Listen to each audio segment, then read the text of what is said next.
Assalamualaikum warahmatullahi wabarakatuh. Sebelumnya, izin memperkenalkan diri. Nama saya Anis Marcella, NPM 2011030204 dari mahasiswi UIN Raden Intan, Fakultas Tarbiyah dan Keguruan, kelas E.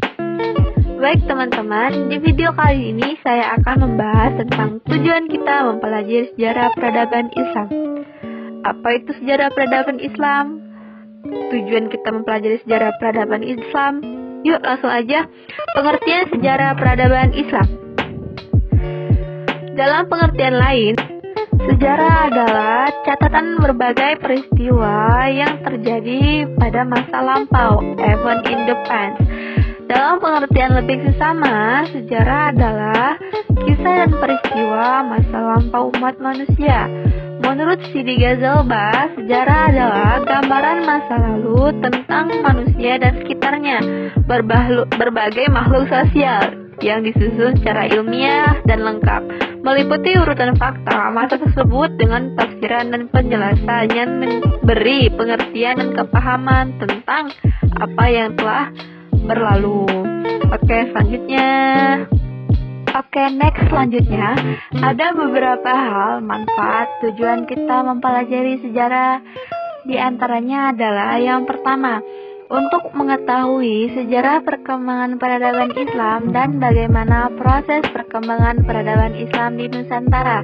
Yang kedua, sebagai pelajaran untuk diterapkan di masa sekarang yang akan mengetahui identitas kebudayaan dan sejarah peradaban Islam di Nusantara. Yang ketiga adalah untuk menyelidiki dan mengetahui sejauh mana kemajuan yang telah dicapai oleh umat Islam sebelumnya sehingga dapat menghasilkan peradaban yang unik di Nusantara.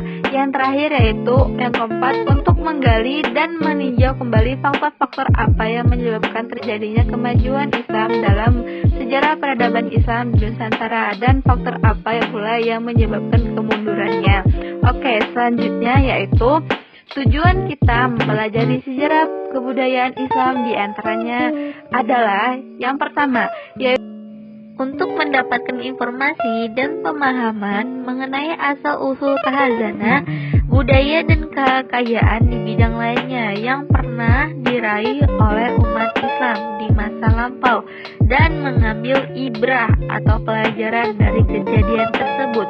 Yang kedua, yaitu untuk membentuk watak dan kepribadian umat, sebab mempelajari sejarah kebudayaan Islam, generasi muda akan mendapatkan pelajaran yang sangat berharga dari pelajaran suatu tokoh atau generasi terdahulu.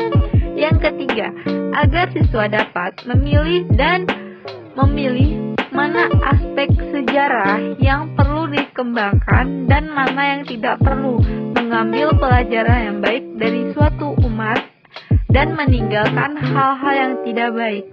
Yang terakhir, yaitu yang keempat, agar siswa mampu berpikir secara kronologis dan memiliki pengetahuan tentang masa lalu yang dapat digunakan untuk memahami dan menjelaskan perkembangan perubahan masyarakat serta keragaman sosial budaya Islam di masa yang akan datang.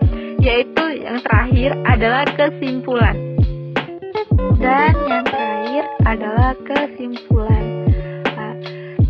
Betapa pentingnya kita mempelajari sejarah peradaban ini, yaitu untuk mengetahui hal-hal yang penting dalam sejarah Islam, sejak kapan Islam masuk ke Indonesia, pentingnya peradaban Islam, terus manfaat mempelajari sejarah Islam modern, apa urgensi mempelajari sejarah dakwah yang dipelajari di sejarah peradaban Islam itu apa, dan banyak lagi. Jadi manfaat kita mempelajari peradaban Islam ini sangat luas. Jadi kesimpulannya adalah sejarah dan kebudayaan Islam merupakan bagian penting yang tidak mungkin dipisahkan dari kehidupan kaum muslim dari masa ke masa, khususnya bagi pendidikan di madrasah. Betapa tidak, dengan memahami sejarah dengan baik dan benar, baik guru maupun siswa bercermin untuk mengambil banyak pelajaran dan memahami kekurangan atau kesalahan mereka guna meraih kejayaan dan kemuliaan dunia dan akhirat. Dan sejarah kebudayaan Islam merupakan salah satu mata pelajaran yang menelah tentang asal-usul perkembangan peranan kebudayaan atau peranan Islam dan tokoh-tokoh yang berprestasi dalam sejarah di masa lampau, mulai dari